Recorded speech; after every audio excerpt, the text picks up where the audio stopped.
जय गुरु जी, शुक्राना गुरु जी। सारी संगत को जय गुरु जी। ओम नमः शिवाय, शिव जी सदा सहाय।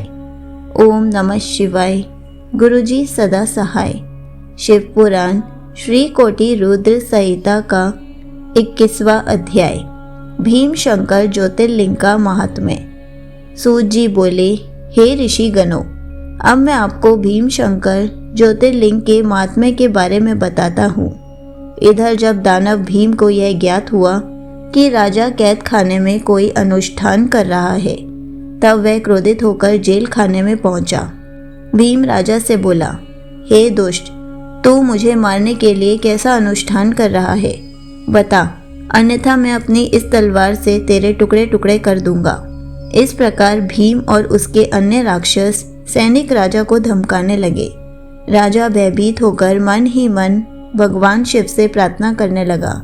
वह बोला, हे देवादिदेव, कल्याणकारी भक्त वत्सल भगवान शिव, मैं आपकी शरण में आया हूँ, आप मेरी इस राक्षस से रक्षा करें। इधर जब राजा ने उसकी बात का कोई जवाब नहीं दिया, तो वह क्रोधित होकर तलवार हाथ में लिए उस पर झपटा।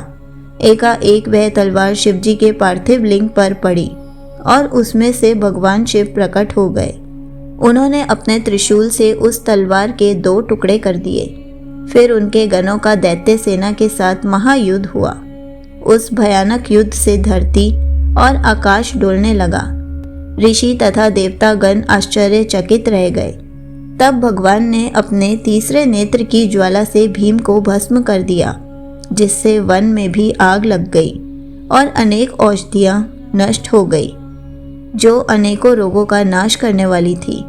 तब अपने भक्तों का कल्याण करने के लिए कल्याणकारी भगवान शिव सदा के लिए राजा द्वारा स्थापित उस पार्थिव लिंग में विराजमान हो गए और संसार में भीम शंकर नाम से प्रसिद्ध हुए। भगवान शिव का यह लिंग सदैव पूजनीय और सभी आपत्तियों का निवारण करने वाला है। संगत जी, यहीं पर शिव पुराण श्री कोटि रुद्र संहिता का 21वां अध्याय समाप्त होता है। जय गुरु जी, शुक्राना गुरु जी।